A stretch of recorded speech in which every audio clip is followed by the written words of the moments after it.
Good afternoon from Metro Manila, the Philippines, Southeastern Asia. This is the 24th installment, not including the double installment that I had to do because of breakdown of internet connection in the other room.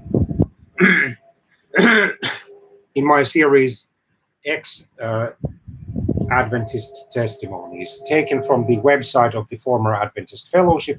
Most of these people are evangelical Christian Americans or American evangelical Christians who are former Adventists.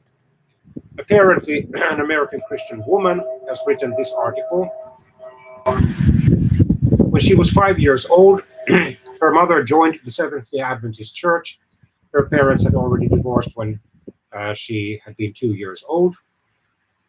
At the end of her kindergarten year and about to graduate into first grade, she was when this happened. She remembers going to a big auditorium and seeing her mother being baptized. She attended Seventh-day Adventist schools from grade 1 to grade 12 and was baptized at the age of 10. She was obedient for the most part. She believed in the church as she grew older, but so many questions were always in his mind. At around the age of 11, she had a terrible stomach ache and prayed to God that if he took away her stomach ache, she would read the Bible every day for the rest of his life. Immediately it went away, and she had a promise to keep. Then, for the next 9 or 10 years, she kept her promise, and at times the scriptures troubled her. She remembers around the 9th grade reading Romans 14 and feeling very confused. Paul writes, "One person esteems one day above another, another esteems every day alike. Let each be fully convinced in his own mind. He who observes the day observes it to the Lord." Then Paul wrote that he considered nothing unclean in itself.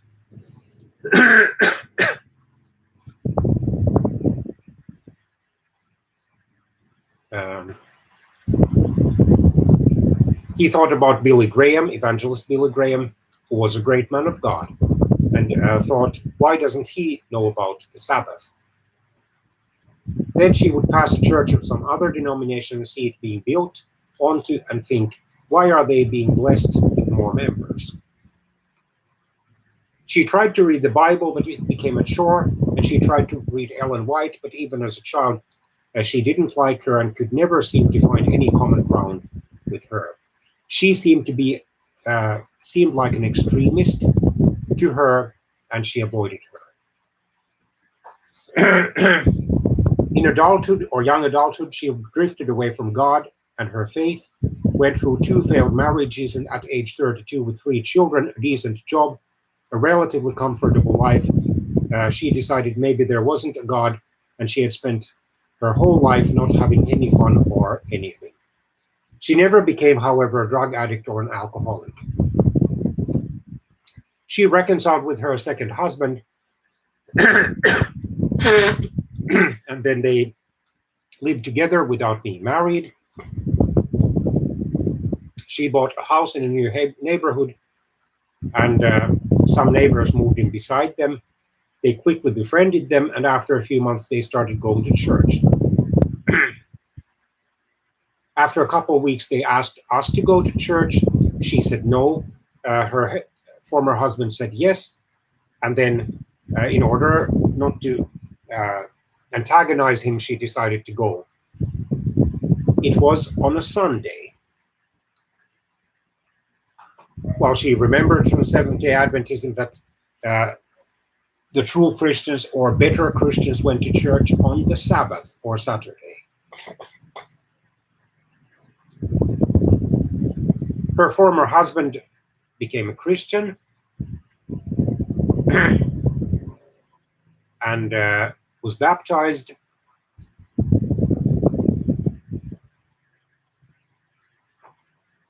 And then she was confused about what to do.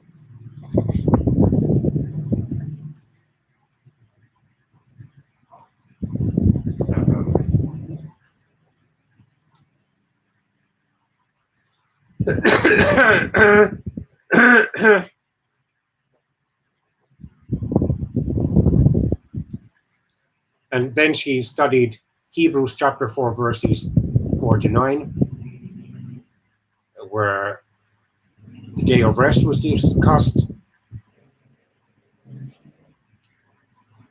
And at the end of the passage, it is the Old Testament is quoted, "Today, if you will hear his voice, do not," or in the middle of quoting the Old Testament, it is written, "Today, if you will hear his voice, do not harden your hearts. There remains therefore rest for the people of God." And she was thrilled by this discovery. It wasn't a day, it was a permanent peace, a rest like you can never know until you've been saved by grace. And she prayed, "Lord, let me know without a shadow of a doubt that it is true."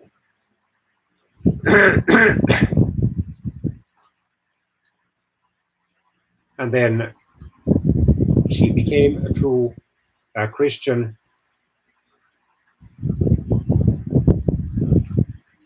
And her cousin sent to him also Hebrews chapter 10, verses 32 and 35. "But recall the former days in which you were illuminated. You endured a great struggle with sufferings and joyfully accepted the plundering of your goods, knowing that you have a better and enduring possession for yourselves in heaven. Therefore, do not cast away your confidence, which has great reward."